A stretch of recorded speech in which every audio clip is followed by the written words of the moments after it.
Welcome to a couple of bunkies. If you don't know, my wife and I had started a woodworking business. And one of our biggest sellers is our handmade walking sticks. I have a friend in Ohio that commissions and makes these ribbon twist walking sticks for me. And the ones that I make are usually a lot more harder because if I don't have a lot of the bigger equipment in order to mass produce these. But this year, I was able to reinvest some of the money that we made on our walking sticks in order to buy a Legacy Ornamental Mill. This is one step below having a CNC lathe in the shop. This is the 1000 model. You can use this jig as a flattening jig. You can make bead designs, reed designs, circle molding, hollow spirals, rope molding, diamond patterns, pineapple patterns, mortises, and honestly, much more. You can even use it as a duplicator if you wanted to go ahead and make chair legs, table legs, or anything like that. Now we're going to show you how to make one of the newer walking sticks that I've recently started making. It's a 2-strand rope twist. Now I start off with 2x2 material. This is a trial run with the Legacy Ornamental Mill. Therefore, we used 1x1s made of pine in order to practice. I marked and cut the pieces to size. I wanted these to be at least 4 feet tall. And I repeated the process until I had a handful of them that I could go ahead and cut that day. To attach the workpiece to the mill, we need an index hub mounted on top of the workpiece. Tim flipped the index hub upside down on the workpiece to mark the screw holes. He used an awl to mark all the holes. And then he attached the hub to the workpiece using screws. He repeated the process for all the workpieces. And here is the workpiece ready to go to the mill. The index hubs mount to one end of the workpiece and have 4 tapered prongs which lock into the index holes. Tim has the gearing set up so that the pitch is 4 inches. What that means is the pattern will be repeated every 4 inches. On all of the walking sticks I make, I like to have a little nub on the top in order to safely put your hand. And this is how I make that nub. I usually prefer my walking sticks to be a little bigger than a 2x2, but this was just a practice piece. The bit that I'm using is a 2-inch rope molding bit.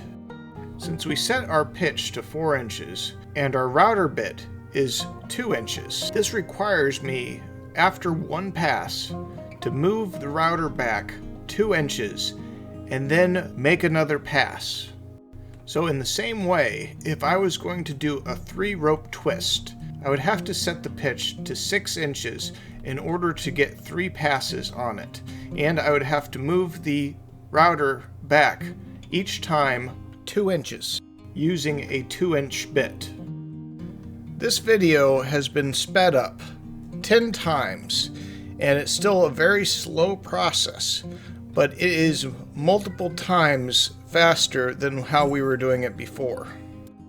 We also have the ability to attach a motor to one end with a forward and reverse gear, but I feel pretty comfortable keeping it slow for right now. This is a very slow process.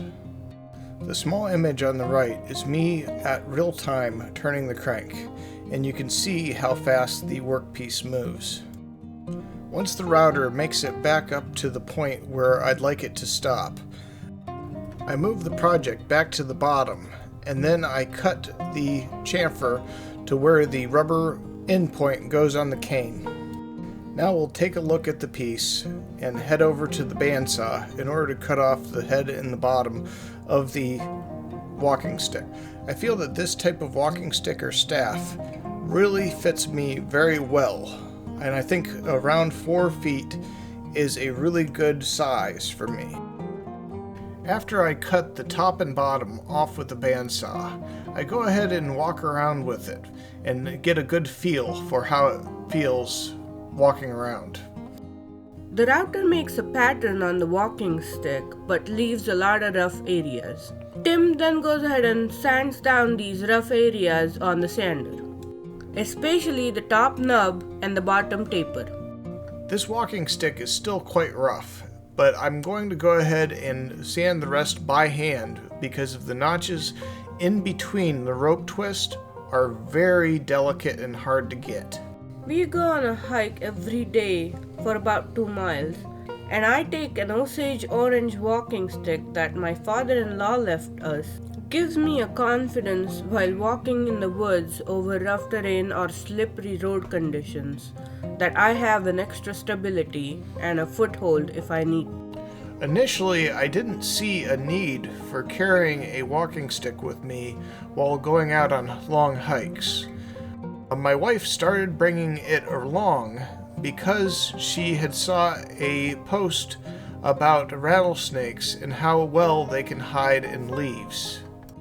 But after carrying around a walking stick for some times, I noticed that I had less stress on my feet while going out on longer walks. And I've definitely noticed an improvement in balance and stability. Last year, I ended up slipping and falling on wet leaves at least twice. This year, I could feel myself slipping, but I had an extra leg and extra stability from these walking sticks. Apart from observing these benefits from walking sticks, we have also noticed that they are great conversation starters. We meet so many people who either have similar walking sticks or are in the need of walking sticks and are looking for walking sticks with some character than just metal rods. Okay, so that walking stick didn't turn out entirely 100% great. The size is right, the feel is right. Now I just have to kind of hone in and get used to using this ornamental mill. So I wanted to go ahead and share what it looks like when it turns out perfect. So as you can see, I just cut the nub for the top. Now I go ahead and cut the spirals. Now I ended up making more of an angle towards the end. So this walking stick will come to a point, which is different than the last one I made. After I reach the height that I want, I moved the router back 2 inches and then started cutting. This one ended up being really close to perfect. Now I am capable of adding stop blocks, so once I get to a certain point, the router will stop automatically. I haven't set anything like that up. I'm doing everything by eye, but it's something that I really need to start doing. After I get back up to the top, I move it back to the end, and I round off the bottom so it's easier to cut with a bandsaw. And here are some pictures of this finished piece. It looks absolutely gorgeous, and I love how it tapers all the way to the end. Almost looks like a magic wand. If I taper it a little bit more, it would almost look like a unicorn horn. I also wanted to show you a blooper of when you're not prepared for something. This board had a bow in it, so when it rotated, it would give me a flat spot on one side.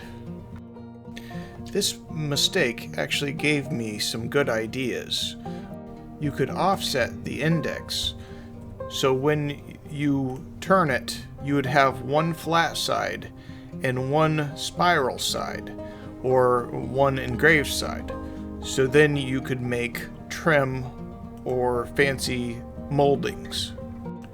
Looking back at this, I should have went ahead and did the other side, and then I could actually attach this to maybe a light pole or something like that as a Christmas decoration. It almost looks like a candy cane.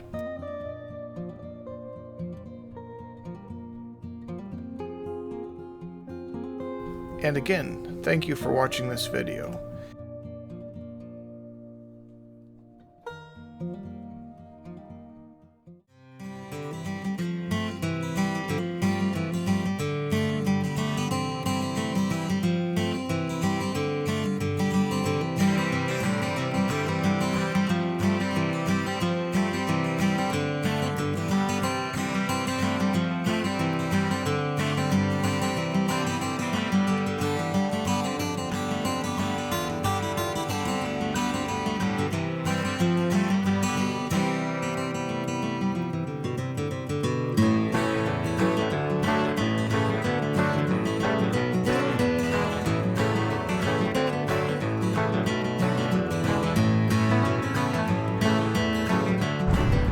I think Chocolate wants a walking stick too. Come on, Chocolate. Let's go.